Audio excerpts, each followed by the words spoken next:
Ewan ko, pati yata yung boyfriend ko, naiinis na rin sa akin kasi this is all I talk about all day, every day. Parang na akong sirang plaka. Pag adult ka na talaga, parang you feel so overwhelmed with responsibilities. Yung nanay ko, anong update sa inyo ng boyfriend mo? Anong plano nyo? Mga ganyan. Kung meron man isang struggle ang makeup sessions, is yun talaga. Ala, Colorette, ano nangyari dito? Hindi ko pa...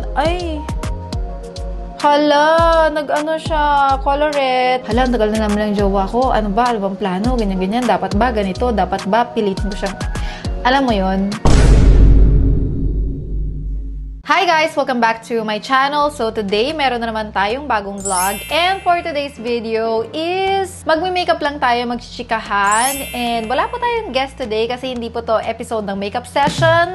In fairness, thank you sa mga nakaka-appreciate ng makeup sessions. Sobrang happy ko and sobrang happy ng team because of the warmth and yung appreciation na pinapakita niyo sa makeup sessions. And ako, number one, syempre as a host of that show, is talagang super happy. Pero marami pa tayong mga episodes ng makeup sessions. Abangan ninyo kasi sobrang pasabog pa yung mga susunod kong mga guests. So for today's video, ang gagawin natin is just an updated morena look. Kasi parang hindi pa ako nakakagawa ng dedicated look for morenas here in my channel. And as a morena myself, as you can see, ayan mo, ang dark ko na naman because kagagaling ko lang ng Ilocos. Dinala ko yung jowa ko sa Ilocos to spend time with my family and to spend time there. Talagang focus kami na nag-Ilocos talaga kami. At ayan na nga, nakikita nyo naman tong skin ko apaka-dark na naman. So, ganun yung nangyayari. Kapag, constantly na naarawan ako, ito nangyayari, ayan. Nagiging NC 30 to 35 ako. Pero, pag nandito ako sa Manila, medyo nagla-lighten up yung skin ko, which is, lately, mas gusto ko yung ganitong aura, yung parang morena look. Ewan ko, parang bagay na bagay siya sa aking black hair. So, as you can see, an update. Black hair na naman po ako. Hi! Yung dami ko na namang chika. Moisturizer. Kasi nag-ano na ako kanina, nag-spray na ako. Mag-moisturizer tayo. And as usual, I'm just using my Lancome moisturizer. And guys, alam nyo ba, kaka-Ilocos ko lang last week. More than a week kami doon. And pag talaga nagbabakasyon ako, hindi ako napapa-consistent sa skincare ko. So pagdating ko ulit dito sa Manila, dito sa bahay, sabi ko, balik skincare na naman. Yung routine, balik ganyan. Kasi, di ba nga, pag nagbabakasyon ka, parang napapabayaan mo yung skin mo. As much as possible sana, ayoko pinapabayaan yung skin ko kasi, guys, skincare is so important. Marami akong mga bagong product right now, actually, na nagsidatingan while I was in Ilocos. Mga product ito ng mga iba't ibang brands na bagong labas. And I actually wanna try them right now. I have some products from Colorette, Sunny's Face, Vice Cosmetics. Ayan, i-try natin silang lahat. Or kung ano yung bagay sa look natin, okay? So, ang sabi dito is this is the Colorette Sun Base Everyday Sunscreen Primer with SPF. So, ibig sabihin, ito yung uunahin natin because it's a... Ay! Ala, Colorette, ano nangyari dito? Hindi ko pa... Hala, nag-ano siya, Colorette, Miss Nina, ano tawag? Nag-rigat met, Tagalog. Nag-spill. Ayan, pero nonetheless, gagamitin ko pa rin. I think this is a shade too light for me, or isa lang ba yung shade nila nito? This is with SPF. Wala yatang shade ito. Start with a clean, fresh face. Apply an even layer of sun base and let it set for 1 to 2 minutes before applying your makeup. So, ganito siya. Okay. Magbe-blend naman siya sa skin tone. Wala namang problema. So, this is a sun base to protect your skin. Ayan. Uy! Mabilis din siya i-blend. It's just that, yung kanyang packaging is ang lakas niya mag-spill. Colorette, calling Colorette, nagsispill po yung packaging ng sun base. Pero maganda siya i-apply. Hindi ako nahihirapan i-blend. And ayan, as you can see, parang naglaho siya bigla. It's just that nagsispill yung packaging ninyo. So, meron akong mga pagpipilian ng mga skin tint dito. I have one from Vice Cosmetics, Colorette, and Sunny's Face. Itong Sunny's Face, ginamit ko sa Ilocos nung nandun ako. And everyday, almost everyday ko siya ginagamit, yung Sunny's Face. So, parang gusto ko ring itry itong Infinite Blur skin tint ng Vice Cosmetics kasi ito yung mga bagong dumating. I have the shade Light Medium Neutral, tsaka medium neutral. So, dahil medyo dark yung skin ko today, gamitin natin yung medium neutral. Ayan siya. Perfect na perfect yung shade, mare. Lately, nahihilig ako sa skin tint. okay sila, in fairness. Or siguro kasi medyo lately, parang mas komportable na ako sa skin ko. Kasi before, parang ang dami kong issues sa skin ko na hindi ko rin maintindihan. Pero ngayon, nagiging confident na ako. Ayan. Okay. Okay. Okay ba? Kayo mag-judge. I need to wear it more para ma-convince ako na okay siya. Pero with the Sunny's face, ito, convince ako na okay talaga to. As in, all throughout the day, hindi ka mamroblema with the coverage. Like how it looks in your face, pakak na pakak siya all throughout the day, this one. Pero this one, kailangan ko pa siyang i-test more and more para masabi ko na talagang sulit na sulit itong product na to. Let's move on. Magko-concealer ba ako or hindi? The Everyday Concealer by Colorette, second base. Ito, yung kay Colorette. Ayan, mukhang okay naman yung packaging, hindi naman siya nagsispill. And tingnan natin kung anong effect. Ooh, creamy siya. Medyo, I feel like ito yung mga medyo may pack coverage na mga concealer. So, let's get our favorite concealer brush. Anyway, makwento ko lang, nandito yung boyfriend ko. Andito siya for the second time to spend his break, ganon. Diba alam niyo naman na nagwo-work nga siya, and actually sa Turkey siya nagwo-work, kaya nga last few months is nandun ako sa Turkey. Ngayon, tapos na yung work nila. So, siya naman, turn naman niya para bumisita dito. I remember, merong isang nag-comment dati sa isa sa mga vlog namin, bakit daw parang ako yung laging pumupunta sa kanya. Parang ganon. And I think I had to explain myself. Eto, ayan na, it's his turn. So, we just take turns kung sino yung bibisita or sino yung pupunta para ma-balance, diba? So, anyway, this one I like. The second base Everyday Concealer by Colorette. I love it. In the shade La Ia. Ganda ng effect niya, diba? Recently, yung mga concealers na ginagamit ko from local brands, ang gaganda nila. Gaganda ng coverage, ang gaganda ng staying power, hindi sila nagka-crease under your eye. Isa din to sa mga ginagamit ko recently na mga powders. This is the Absidy Complexion Blur in the shade Honey. So, I think they have 4 shades of this, but Honey is my color. This one, I also like.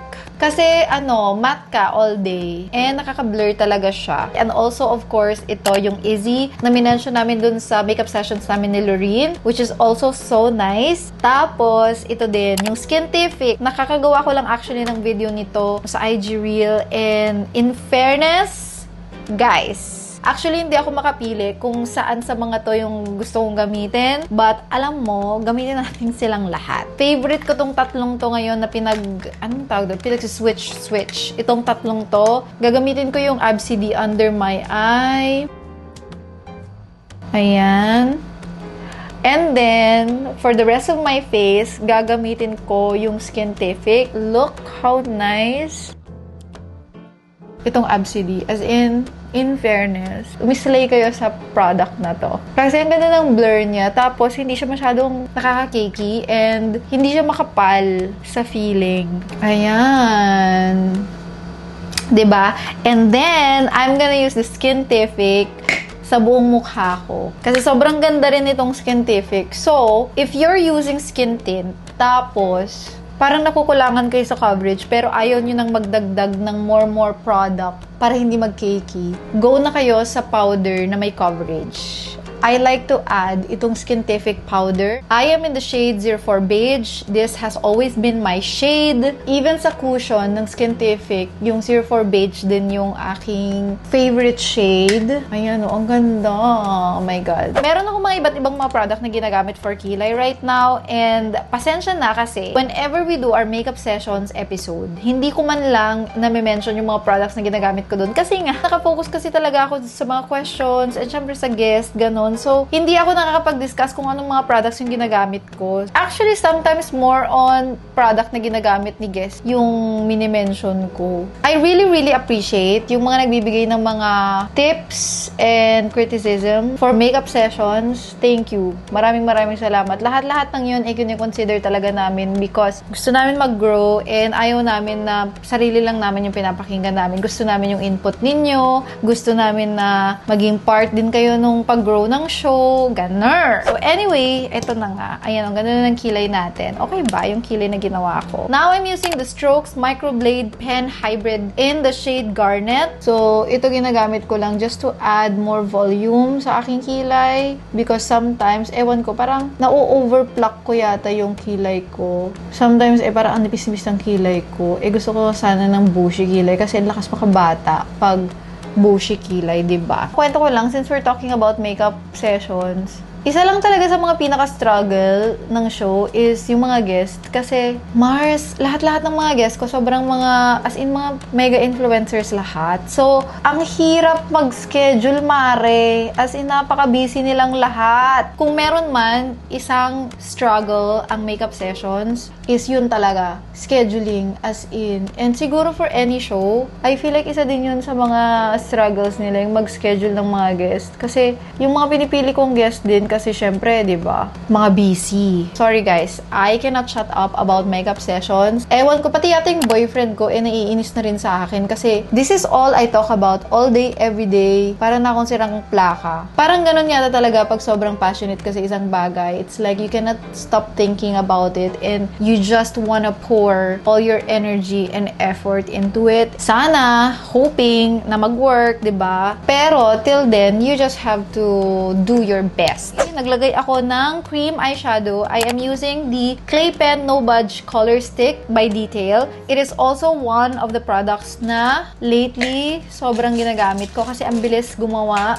ng brown eyeshadow look. Speaking of, ito na nga, mga life updates. Yung nanay ko, tanong ng tanong. Sabi niya, anong update sa inyo ng boyfriend mo? Anong plano nyo? Mga ganyan. Ewan ko, siguro, I am at this age where people, everybody, friends, family, lahat, yun na yung mga tinatanong sa akin. And guys, alam nyo naman, I am already 34 years old. So, yung mga question na ganyan, talagang hindi na mapipigilan. Cool lang naman kami ni Robbie sa pagsagot ng mga ganyang questions. Ano ba talaga? Ano ba plano namin? Anong hanash? And siguro kung ano man yung plano namin, it's up to us. I think it's very personal and kami-kaming dalawa lang yung nakakaalam nun. Since ako rin ay napaka-busy tao, to be honest with you guys, minsan, sa totoo lang, hindi ko na siya iniisip na parang, hala, tagal na namin lang jowa ko, ano ba, ano bang plano, ganyan-ganyan, dapat ba ganito, dapat ba pilitin ko siyang, alam mo yon. Pero question ko nga is, dapat ba ni-pressure mo yung jowa mo para mag-level up? Next step sa relationship, ganon. Kailangan ba na dapat lagi mong sinasabi sa kanya na dapat ganito dapat pag dapat ito yung timing natin mga ganon. Hindi ba hindi maganda yung ganon? Kasi 'di ba yung mga guys, meron naman silang sariling timing. Sorry, sa dami ng chismis ko, katatapos ko lang maglagay ng aking Pen Pal Budge Proof Gel Eyeliner by Colorette. O 'di ba, dami kong mga ginagamit na Colorette product, which is, I hope, I am manifesting na sana mag-guest natin sa makeup sessions si Miss Nina CEO because I have so many interesting questions for her. So, sana ma-manifest natin siya as a guest. Ayan! Guys, ako yung nagbabalik and nakapag-false eyelashes na ako. Ang ginamit ko na false eyelashes is the Polash in Pro No. 1, which is wala na dito dahil ginamit ko na. And hindi ako sure kung available pa, but ganyan yung itsura niya. And ang mascara na ginamit ko is, of course, my favorite Lancome Idol. Feeling ko hindi ko na ito ipagpapalit. Ang ganda-ganda ng mascara na ito, guys. As in, tignan mo naman, diba? Instant lashes talaga siya. Ayan, ganito na yung eye makeup look ko, guys. Bagay na bagay kasi talaga sa mga morena. Pag medyo may pagka-dark yung eye makeup look natin, I don't know. Recently, I have been wearing this type of look. I think sa mga makeup sessions, ganito rin naman yung pattern ng mga ginagawa kong look. So, ewan ko, sobrang nakaka-Latina. Nakalimutan ko nga palang mag-cream contour kaninang kakatapos ko lang mag-foundation or mag-skin tint. Ewan ko kung ba't nakalimutan ko, pero ito, babawi tayo.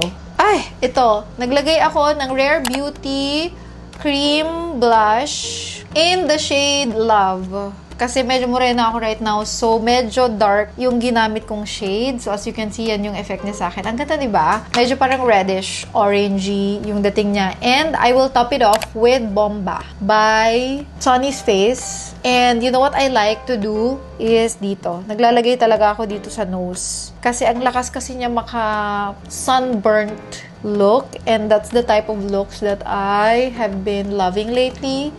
So, ganyan siya, Mars. Kukunin ko lang itong aking eyeshadow na medyo shimmer ng konti by Easy. The shade Valkyrie. One of my favorite shades ever sa mga eyeshadows ng Easy. Itong shade na to because tingnan nyo ha, yung mangyayari. Parang siyang foil na hindi ko maintindihan na parang sobrang, sobrang niyang lakas maka-open ng eyes.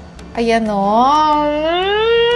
Alam nyo naman, Mars, parang hindi kompleto yung makeup ko pag hindi ako nag-highlight, diba? Kanina nga, nagla-lunch kami nila Jeng dyan sa kusina, and tinatanong ko sa kanila, sabi ko, grabe no, parang pag adult ka na talaga, parang you feel so overwhelmed with responsibilities. Darating tayo sa point na hindi mo na matatakasan yung mga responsibilidad, and I feel like nandun ako sa stage na yun. Yung parang Flaunt Liquid Luminizer ng Rare Beauty is hindi ko masyadong gusto yung effect. Ito na lang, babalik ako dito sa aking Sonny's Face Moon Dust. Isa sa mga pinaka-favorite kong liquid highlighter kasi maganda talaga. Ayan.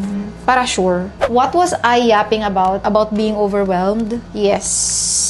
Nasa age na po ako na sobrang dali ko ma-overwhelm. Parang kailangan mong i-expose yung sarili mo sa maraming bagay para, alam mo yun, yung masanay ka sa pressure. Anyway, I'm just creating fake freckles using this. Yung ginamit ko sa eyebrows ko kanina. Gumagawa tayo ng fake freckles because ang ganda ng effect. And then now, ito, mga lip products. Ang dami-dami kong mga pwedeng mga lip products na gamitin dito actually, which are sobrang bagay sa mga morena girls. This is MAC Lip Liner in the shade Spice.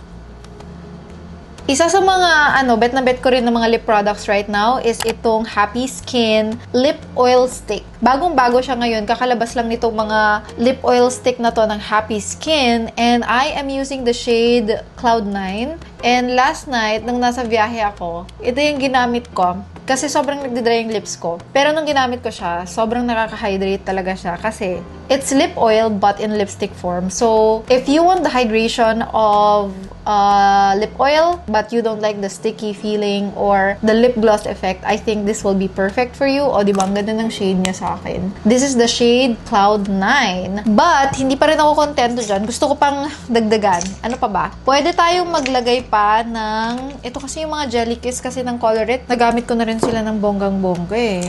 Sige, maglagay tayo dito sa inner. Ganda rin nito, yung Jelly Kiss ng Colorette. This is the shade Sizzle. Ayan. O, diba sobrang hydrated na ng lips ko.